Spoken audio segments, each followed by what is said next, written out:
Thomas. Bonjour Kevin et bonjour tout le monde. Et oui, bonjour. Comment ça va? Bah écoute, je vais bien et toi? Bah écoute, avec cette météo et cette voiture, ça ne peut qu'aller. On est bien là. Aujourd'hui, 4e vidéo de la série Ma Première Supercar. On vous présente une qui est sur la liste, la Maserati Gran Turismo MC Stradale. Stradale, MC Stradale. Ah, on peut la faire en italien si tu veux. Pourquoi la MC Stradale? Parce que déjà, à ce niveau de kilométrage, autour de 50 000, entre 50 et 80 000 km, on en trouve autour de 80 000 euros aujourd'hui. Ouais. Donc c'est vraiment le haut de ma fourchette. C'est une des plus excitantes et j'ai hâte. Ah bah là, tu vas pas être déçu. Hein. Qu'est-ce que c'est la Gran Turismo MC Stradale? Donc déjà, la Gran Turismo, c'est le modèle GT qui existe depuis bien... Enfin, quand est-ce qu'il a été lancé chez Maserati? 2005? 2006? Ouais, les premières 4 litres 2, c'était 2006. Ouais. Ensuite, ils ont lancé la 4 litres 7. 4 litres 7 et 2008. Peut-être 2008, voilà. Et celle-ci venait couronner la gamme. C'est une 4 litres 7, hein, V8 atmosphérique 4 litres 7. Et MC Stradale, en fait, ça vient de leur voiture de course, les MC Corsa. Et Stradale, ça veut dire route en italien, donc c'est vraiment un peu le côté... course et sport adapté à la route. Ouais, c'est exactement ça. Ouais. Alors, c'est un peu du bullshit marketing parce qu'il n'y a rien d'une voiture de course. Surtout le poids, c'est une voiture qui est très lourde, hein. 1 tonne 7, 1 tonne 8, si je dis pas de bêtises. Tu y es. Mais c'est la plus spéciale des Gran Turismo et je vais vous expliquer pourquoi. Bon, déjà le look, on aime ou on n'aime pas, mais en général, il y a peu de personnes qui n'aiment pas. Il y a une gueule, hein. Il y a une gueule. C'est vrai que quand tu la vois, tu te dis, oh, mais ils ont pas fait grand chose de plus par rapport à une 4 litres 7. Mais non. Déjà, une Gran Turismo, c'est beau, mais alors la MC Stradale. Il y a une gueule, hein. Tu vois, les ailes avec les prises d'air sur les côtés, le capot avec les prises d'air pour évacuer la chaleur. Et donc, niveau look, ce qui a changé. Alors, pendant la vidéo, je vais vous parler de la MC Stradale, mais moi, je vais vous parler de la MC Stradale des modèles de 2011 et 2012. C'est très important. Voilà, les MC Stradale de première génération, on les reconnaît parce qu'elles n'ont pas la petite prise d'air sur l'avant du capot. Il y en a juste deux ici à l'arrière du capot. On la reconnaissait, la MC Stradale, avec ce bouclier avant qui était ouvert ici, beaucoup plus sportif, et ensuite qui a été repris sur beaucoup de générations suivantes de la Gran Turismo. Exactement, sur la phase 2 des générations Gran Turismo 4 litres 7. Voilà, qui s'appelle Gran Turismo Sport. Exactement, pare-choc. Qui a le pare-choc de la MC Stradale. Et en fait, en 2011 et 2012, les premiers modèles, déjà, il n'y en a eu que 497 de produits dans le monde. C'est ça, c'est très très rare. C'est très rare. Et en plus de ça, c'est une voiture qui a des caractéristiques incroyables dont tout le monde, disons, n'est pas au courant. Il va y avoir pas mal de détails intéressants. Bon, déjà, sous le capot, ça, on va en parler, mais il y a un moteur incroyable italien. De série, elle avait des freins carbone céramique 398 mm à l'avant, 360 à l'arrière, qui viennent de chez Ferrari. Maquet. Donc des freins de série en carbone céramique, mais de série. Après ça, c'était sur les modèles après 2012, ils étaient en option. Ça, c'est l'arrière de la MC Stradale, avec deux sorties un peu centrales, contrairement aux deux sorties ovales qui étaient vraiment sur les côtés sur la S, la 4 litres 7. Là, on a ce bouclier un peu plus sportif avec une grosse grille pour évacuer la chaleur. Ouais. Bah là, clairement, quand tu regardes l'arrière de la voiture de course, c'est ça. C'est le même échappement, le même pare-choc. Donc ils ont quand même été tapés dans le catalogue course du département pour faire cette voiture. Puis elle a un cul, quoi, excuse-moi l'expression, mais... Ah, on peut le dire. Mais regarde ça. Moi j'aime beaucoup ce petit bec de canard façon un peu DuckTales qu'ils ont fait. Sur la malle de coffre. Exactement. Ouais. Alors sur celle-ci, tu vois, elle a la particularité Alors c'est de l'option, alors d'autres aimeront, d'autres aimeront pas. De série, c'est en carbone. Exactement. Donc lui, il est en carbone quand même, hein, si tu veux. Hein. D'accord. C'est en carbone, mais là, il est c'est peint. Exactement. Tout à fait. Donc, la plupart des MC Stradale, elles sont sorties en blanche. Oui, bah c'était.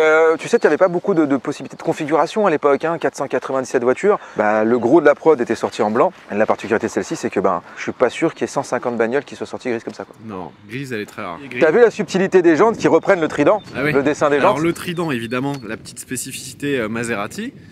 Et en effet, on reprend un petit peu le trident sur les branches. Très sympa. Hein. Sur les branches des jantes. Il faut savoir que c'est une très grosse voiture quand même, la Gran Turismo. Hein. Elle est très très bien proportionnée parce que le design est absolument magnifique. Mais c'est une voiture qui fait 4,93 m de long et 1,91 m de large. En longueur, c'est 1 mètre de plus qu'une 8C Competition, qui est un peu la voiture sœur, cousine de la Gran Turismo. Faut pas oublier que la voiture est quand même prévue pour accueillir sur la version de base 4 personnes, mais 4 personnes confort. T'as un vrai coffre. On va vous le montrer. Ouais. Et la ligne, franchement, mais elle est juste incroyable avec cette bouche à l'avant qui va dévorer la route. Puis c'est intemporel, Thomas. Celle-ci fait partie des voitures intemporelles. Intemporel, quand tu te dis que le dessin date de 2006, enfin franchement. Et là où ça devient spécial, en fait, sur la MC Stradale, bon déjà l'extérieur est très beau, mais à l'intérieur, ah oui, alors on a des petits badges aussi là, Maserati, très sympa. À l'intérieur, c'est une voiture qui a 4 places à la base, la Maserati Gran Turismo, mais celle-ci, Tadadam. À l'arrière, il y a la place pour 2 places, mais ils ont tout simplement enlevé les sièges arrière Maserati. Pour aller gagner un peu de poids et puis surtout donner un état d'esprit à la voiture. Plus sport, ouais. Exactement, encore plus exclusive. Si tu veux une MC Stradale, il faudra être 2. Voilà. Et en vrai, c'est vraiment un truc italien parce que je pense pas que ça enlève beaucoup de poids. Non. Alors par contre, ce qui est sympa, c'est que ça enlève quand même pas mal d'insonorisation. L'autre détail qui est spectaculaire, c'est que on a des sièges baquets carbone qui sont les mêmes sièges qu'on retrouve sur la Maserati MC12 et la Ferrari Enzo. La Ferrari Enzo. T'asseoir dans des baquets d'Enzo, c'est quand même un truc. Vous vous rendez compte, on a des baquets d'Enzo dans une Gran Turismo. Ça, peu de gens le savent, mais voilà, ça c'est les baquets de la Enzo, de la MC12, qui étaient des voitures sœurs aussi à l'époque. Et aussi, on a, mais ça on va en reparler, une boîte d'F430 Scuderia. Alors, sacrilège, tu as dit F430 Scuderia. 430 Scuderia. 430 Scuderia. Exactement. Et ça c'est incroyable, avec le petit bouton en fait race, mais ça on va en reparler, Qu'est-ce que tu penses de la config? Moi j'aime bien. C'est pas mal, hein? C'est franchement pour une voiture qui est de 2011-2012. C'était bien assemblé. Très très propre, c'est beau, on a de l'Alcantara, du cuir. Là en option on pouvait avoir du carbone. Ouais. Après ça peut se rajouter après je crois. Oui, c'est de l'accessoire ça, si demain tu veux mettre du carbone, tu pas un problème. Les surpiqûres qui sont de cette couleur, les broderies au niveau du trident, l'Alcantara sur le ciel de toit qui est optionnel aussi. Ah ouais. Non, c'est très bien fini. C'est une auto qui a très peu de kilomètres, tu vois 28 981, c'est très bien d'avoir ces autos-là très peu de kilomètres, elles se font très rares maintenant. On pouvait avoir en option sur cette voiture une barre qui tenait des harnais. Exactement. Des harnais Ferrari mais avec le logo Maserati. Voilà, exactement. Qui sont sympas, celle-ci a les ceintures. Et c'est vrai que bon, je peux comprendre la personne qui l'avait configuré à l'époque. Si tu fais pas de circuit, même si tu as des harnais, tu feras pas de circuit avec cette voiture. Et le harnais a un côté un petit peu funky, même très funky quand tu le mets, parce que c'est quand même un délire. Mais pas du tout pratique, parce que si tu arrives au péage, tout, enfin c'est. Même si tu as oublié de fermer ta porte. Si tu le serres vraiment, tu peux plus bouger. Et puis donc au final, il n'est jamais vraiment serré. Donc et c'est pareil, on avait passé quelques coups de fil. Tu peux mettre les harnais si tu veux les faire. Oui, parce que tout est prévu, tout est monté de série. Et puis c'est pas un arceau, c'est vraiment on peut même pas appeler ça une barre anti-rapprochement parce qu'elle n'est pas montée sur les coupelles d'amortisseurs. C'est vraiment une barre qui est là pour tenir les harnais. Tu peux le faire et c'est même sympa sur une version comme celle-ci puisque tu pourras avoir les ceintures et les harnais. Parce que si tu prenais les harnais, tu n'avais pas les ceintures. Là, on voit forcément un petit peu le poids des années, le petit combiné téléphonique ici. Tu sais que pour la petite histoire, ça peut te faire rire. Dans quelle auto tu retrouves cette console navigation? Ah bah toi, t'es trop World Supercar, tu peux pas savoir. Ça doit être une Citroën ou une Peugeot. Bien joué. La Peugeot, 407, 308. Donc c'est Black Point en fait. Et le bouton race. Et le bouton race, tu vois, il est un petit peu. Voilà, parce que si tu la kiffes pas, t'as pas les clapets ouverts. Donc celui-ci, on sait qu'il est de. En même temps, ça veut dire que le précédent propriétaire savait utiliser sa voiture. Exactement. Voilà. Après, donc sur des voitures comme ça, c'était quand même bien équipé. T'avais le régulateur de vitesse qui était optionnel, mais donc t'as un régulateur de vitesse, t'as les feux automatiques, t'as les radars stationnement, t'as un Bluetooth. On va pas se le cacher, hein. C'est une auto magnifique, mais ce qui la rend coup de cœur, c'est là-dessous. Maestro. C'est le même moteur que dans la 8C Spider que je vous avais filmé. Le V8 atmosphérique 4,7 litres. Enfin, origine Ferrari, c'est un moteur qui a équipé tellement de voitures. Les culasses rouges, le signe Maserati. Comment tu la trouves en config extérieur, comme ça? Tu vois, avec le contour des fenêtres noir brillant? Elle est magnifique, franchement, c'est une auto magnifique. Personnellement, si j'en cherchais une, ce qui sera peut-être le cas. C'est la préférée plus bad boy. Peut-être en blanche en fait. Ouais, blanc. Vraiment la config classique de lancement en blanche. T'as vu la petite touche? Ah, oh là là, faut le voir celui-là. C'est pour ça que je vais te la vendre plus cher. Niveau discrétion, je te coupe tout de suite quand même. On va la démarrer, on va faire un tour. Allez, go!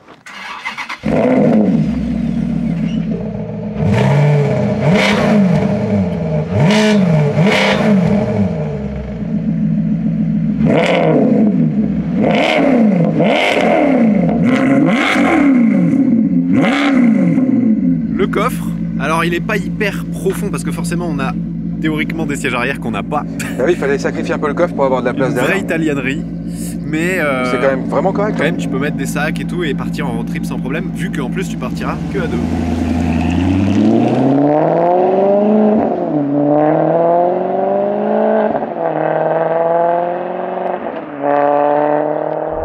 Sur la MC Stradale, comme vous pouvez le voir, on a des ressorts un peu plus raides que sur une Gran Turismo. Mais ça va, hein, c'est pas non plus. Mais ça va. Non, je trouve que c'est pas inconfortable. Au contraire, je pense que ça participe un peu plus à l'ambiance de l'auto d'avoir une auto, je dirais pas plus rigide, mais plus ferme. Et vous vous dites, mais attends, on l'entend pas le V8? Mais oui, parce qu'en fait, la voiture a des clapets. Et c'est une bonne chose parce que c'est pas obligé de gueuler tout le temps une MC Stradale. Parce que c'est un moteur quand même qui s'exprime tellement qu'il y a des moments où t'as envie d'être discret. T'es content que ça s'arrête. Et, ouais. Et là en mode normal, d'ailleurs qui s'appelle sport hein, chez Maserati, la direction est très légère. Ouais, je m'attendais à un truc beaucoup plus avec beaucoup plus de poids. C'est très léger. Il y a un bouton comme chez Ferrari d'ailleurs.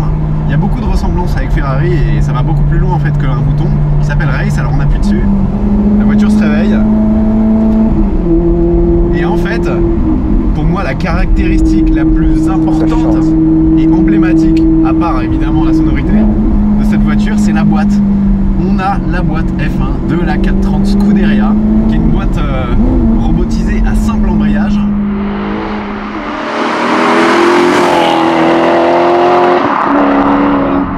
En mode normal, les passages sont assez lents. Quand tu es à bas régime, les passages sont assez lents.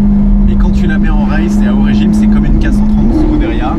Ça va se mettre à claquer les rapports. Alors forcément, cette boîte de vitesse, son défaut, c'est qu'elle a une durée de vie limitée. Alors bizarrement, sur une Gran Turismo, même une MC Stradale, l'usure est beaucoup plus lente que sur une 430 Scuderia. Ah ouais. Bah, la conduite d'une Gran Turismo n'est pas la conduite d'une 430 Scud. Je vais pas te dire que la durée de vie de l'embrayage double pratiquement sur une Gran Turismo par rapport à une 430, mais on n'en est pas loin. C'est une voiture de sport, mais malgré tout beaucoup plus GT qu'une 430 Scud. Tu vois, on est bien quoi, ça roule, c'est pas tas de cul. Quand tu rétrogrades, oh là là, il se passe un truc. Hein. Tu pourrais même te dire que ça pourrait en faire encore plus, ça serait pas si mal. On est à 2-3 000 tours. Oh,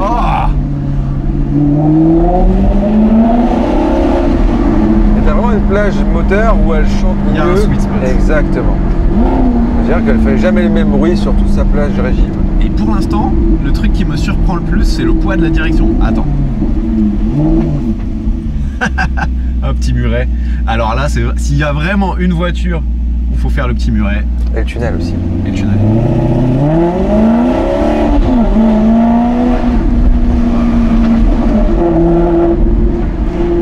Et le rétrogradage. Oh là là, le downshift il est vraiment... De 2 à 3 000 tours hein, en plus, c'est pas méchant. Hein. Bah c'est là tu vas voir où tu vas aimer la rouler le plus. Parce que en haut bien sûr ça marche, ça hurle. Mais voilà, c'est comme les Aston, je trouve ça mi-régime, il se passe un truc. Et du coup c'est un auto-cruising, hein, t'as vraiment envie de te balader, à mi-régime avec un peu de charge sur l'accélérateur. C'est ça, exactement. C'est là qu'il se passe la magie en fait. C'est moins violent que dans une 8C quand même. Ouais, t'as un cran en dessous quand même. C'est dingue hein, comme ça chante. Hein. Et c'est une boîte où il faut travailler. Quand tu t'arrêtes, il faut la repasser au point mort. C'est ça. En tirant les deux palettes. Quand tu passes le rapport supérieur, tu soulages l'accélérateur. Exactement, donc tu participes plus avec une boîte de vitesse comme celle-ci qu'avec une boîte de embrayage. Ah oui, là la boîte fait partie du côté émotionnel. Il y a une expérience conduite sur la boîte qui est sympa. Alors, forcément, c'est une voiture qu'on va respecter parce que elle est en vente. Il faut la vendre. Mais je vais vous montrer ce que c'est le passage 430 Scuderia quand même une fois à haut régime en fait. Vous allez comprendre. Voilà. C'est vraiment ça.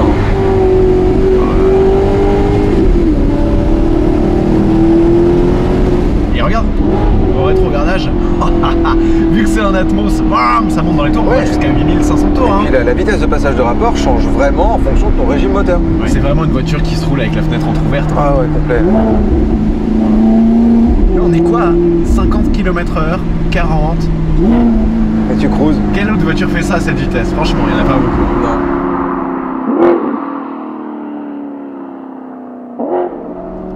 Et tu vois, après la 997 Turbo qu'on a essayé et que j'ai vraiment aimé, j'ai trouvé le critère un peu bizarre qu'il faut dans ma voiture.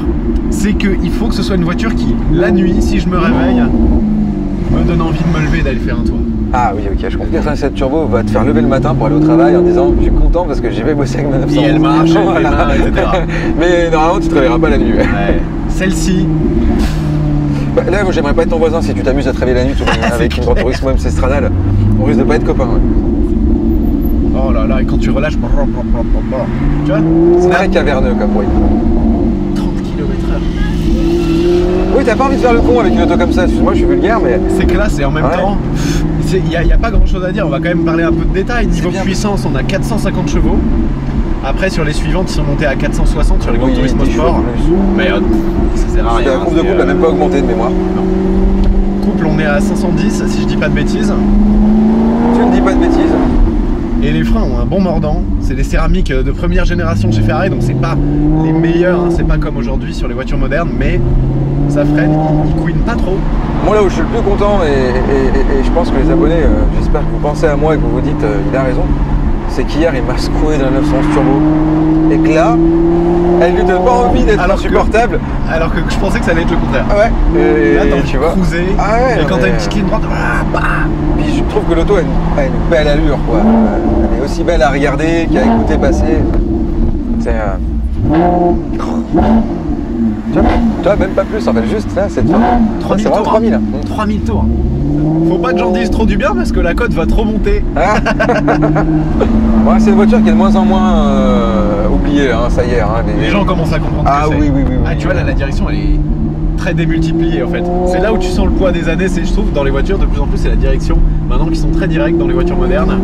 Là, faut mettre du volant. Hein. Là, faut y aller. Hein. Bah, à compter de ça, tu vois, t'as un super rayon de braquage. Et quand même 460 chevaux, même si elle fait une tonne 8, ça marche bien. Ils annonçaient 0 à 100 en 4 secondes 6, je crois. Oui, c'est à peu près ça. C'est pour moi le chrono des GT de ces années-là. C'est très cohérent. C'est correct. Et voilà, en atmo, bas dans les tours, et même à mi-régime, forcément, t'as moins de perf qu'une 911 turbo. Ça, comparé à une 911 turbo, ça se traîne. Deux catégories de voitures, t'as l'auto à émotion et l'auto à sensation. Là, t'es purement dans l'émotion. Ouais. Voilà. La 911 turbo, un peu d'émotion parce que celle qu'on a essayé hier, il y a un échappement qui fait un peu plus de bruit qu'une autre. Mais ce qui t'a le plus surpris, le mot que t'avais à la bouche, c'est waouh, comme ça marche, ça pédale, ça mouline, ça marche un saladier. Voilà, ça marche pas un saladier, ça chante un saladier quoi. Tu vois le truc, c'est. Mais qu'est-ce que ça chante par contre? Attends, on va fermer les vitres pour faire le test. Tu en prends plein les oreilles, même fenêtre fermée. Hein. Allez les amis.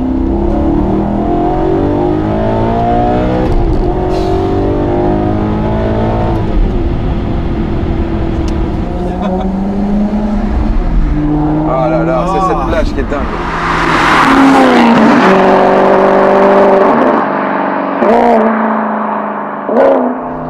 Et ils auraient pu mettre l'octeur à 3000, ça aurait posé aucun problème. Ouais.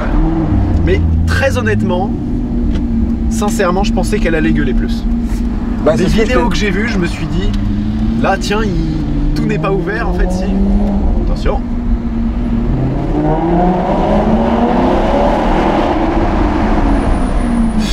Qu'est-ce que c'est beau. C'est vraiment cette plage régime où tu te régales quoi. Ce que je me rends compte, c'est que je m'attendais à quelque chose d'un tout petit peu plus extrême quand même. Et du coup, je me dis, bon, certes, t'as les baquets d'Enzo, la boîte de la 430 Scud, mais une Gran Turismo S t'offre 90% de ce que celle-ci t'offre en sensation. Oui et non, hein. Ce que t'as vu, c'est quand même un peu feignant ça, hein. Ouais, non mais c'est ça, c'est ce que je te dis. Gran Turismo S, c'est très feignant. En émotion. En émotion, parce que t'auras tout autant ou presque de bruit. Un peu moins aigu, mais voilà, tu auras quand même un joli bruit sur une 4 litres 7S. Et après, il y a un autre point qui est celui qu'on a évoqué hier pour la turbo, il s'agit de la cote. Une Stradale, en maintien de cote, tu es quand même sur le haut du panier. T'es sûr qu'elle n'a pas un problème aux valves? Absolument pas. Si elle s'ouvre, tu la mets sur race. Ouais. Moi, je pense que tu es déphasé, Thomas. En fait, le clapet, elle est vraiment coincée. Le clapet, il s'appelle la fenêtre, en fait.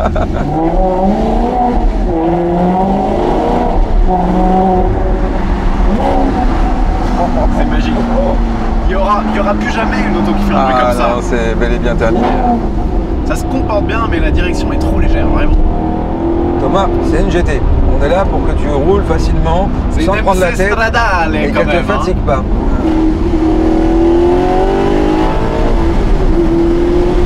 Pas taper dedans parce que la voiture ne m'incite pas vraiment à le faire, mais quand tu le fais, à droite. Ça marche. Ça marche. Et puis je prends plus de plaisir à faire ça, qu'à vraiment taper dedans. C'est exactement ça. Il reste quand même sur la liste la F-Type R et la R8 V10. Et la F-Type R, c'est ce genre de voiture où tu prends plaisir aussi à la rouler à mi-régime, à lâcher le pied, à faire un pop pop pop pop. Et à pleine charge, il se passe aussi quelque chose sur la F-Type. Ouais, la F-Type R, tu verras, tu prends plus de plaisir à faire l'idiot quoi. Ah, c'est une voiture qui incite à faire l'idiot. Ouais, complètement. Celle-ci, elle invite en cruising. Mais c'est vrai qu'elle n'est pas feignante non plus quand tu lui demandes d'aller prendre des tours et de... Elle les prend, et comme c'est un atmo, c'est très linéaire. linéaire, tu vois, ça monte, ça monte, ça monte, ça monte, ça prend de la vitesse, mais il n'y a pas l'effet de turbo. Elle rechine pas non plus, quoi. Qui était extrêmement prononcé sur la turbo, sur la 911. Turbo, ouais. Ah, la turbo, c'est un lance-pierre, hein. Ouais, c'est ça.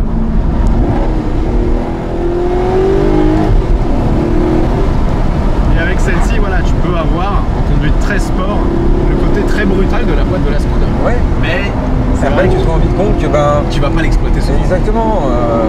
Et ouais. Le fin mot de l'histoire, c'est que cette caisse, c'est une ambiance et des émotions incomparables. C'est ça. Après, en termes de vraiment de conduite, je dirais pas que je suis déçu, mais je m'attendais à un truc quand même un tout petit peu plus sport. Je t'avais pas dit hier. Si. Mais bon, j'avais une idée de cette auto qui était un peu différente.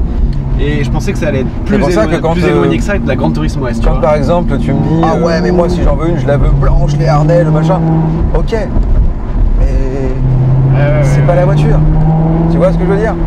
Je vois ce que tu veux dire maintenant. Celle-ci clairement tu kiffes plus en traversant des petits villages que sur un circuit. C'est génial. Oh là là, mais on fait plus ça, on n'aura plus. Bon moment, essai intéressant. Elle file la banane quand même, hein. Parce qu'elle file la banane et elle était en vrai dans mon classement, parce que je vais pas trop dévoiler les choses. Hein, ça...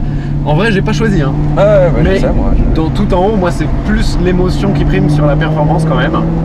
Et tout en haut dans mon classement, il y avait celle-ci et la Jaguar F-Type R que j'ai pas encore essayé. Niveau émotion, il y a ce qu'il faut. Après, je m'attendais à un peu plus de sport. Voilà. Quand tu dis un peu plus de sport, c'est quoi? C'est la direction. La direction, ouais, d'accord. Surtout okay. La direction. La direction est très souple, hein, t'as vu? Et je m'attendais à un peu plus de bruit quand même. Non, c'est déjà insolent. Ah bah grave. C'est déjà insolent. Plus de bruit. On s'entend pas. Et surtout, comme voilà, on vous l'a dit depuis le début, la voiture, c'est une auto aux caractéristiques et au pédigré exceptionnel. Ouais. Boîte de scoot, siège de Enzo, carbone céramique de Ferrari. Tu sais, il y en a une autre plus mythique sortie d'Italie presque. Il y en a une autre qui me fait penser à cette voiture dans un tout autre registre, mais qui est quand même dans le grand tourisme. C'est la Bentley Continental GT Super Sport. Okay. Première génération. On en a une. Je te la montrerai tout à l'heure. Tu as les baquets, qui sont les béquets de la Bugatti Veyron Super Sport. Tu as la barre dans le coffre, qui ne sert à rien, puisque tu n'as pas de place derrière et que c'est une Bentley. Tu as les freins carbone céramique du Bugatti Veyron, qui étaient à l'époque les plus gros disques du marché, et tu es vraiment dans le même délire. C'est-à-dire que tu as du confort, du GT, ça marche, là pour le coup un saladier. Et tu vois, c'est une voiture qui est typiquement dans la même histoire que Gran Turismo MC Stradale. On a pris une Bentley, on a enlevé les sièges arrière, on a mis une barre en carbone dans le coffre, on fait un truc qui sert à rien, mais quand on devient tellement indispensable, tant elle sert à rien, quoi. Mais tu vois, moi qui suis peut-être le plus grand fan des sonorités moteurs au monde, elle est très kiffante, mais je pense qu'elle est encore plus kiffante quand t'es dehors et que tu la suis. Ah mais comme beaucoup de voitures aujourd'hui sur le marché où tu fais plus du bruit pour celui qui est derrière que toi quand t'es dedans, quoi. Tu n'as jamais fait un essai aussi calme en tout cas. Pourquoi j'ai dit ça? Bon, j'espère que vous avez bien kiffé cet essai. Moi, il était très didactique. J'ai appris quand même beaucoup de choses sur cette voiture que j'idolâtre depuis quand même très longtemps. Quelque chose qui m'ont un petit peu déçu entre guillemets. Mais ouais, c'est pas de la déception, oui, mais c'est la réalité de l'auto qui était un peu différente sur certains aspects que ce que je pensais. Ah oui, si vous vous attendez, même vous qui êtes derrière l'écran, ne vous attendez pas à une auto radicale qui va vous amener faire du circuit. Je m'attendais à quelque chose un peu moins GT. C'est abusé hein, quand même. J'espère que vous avez apprécié cet essai de la Gran Turismo MC Stradale.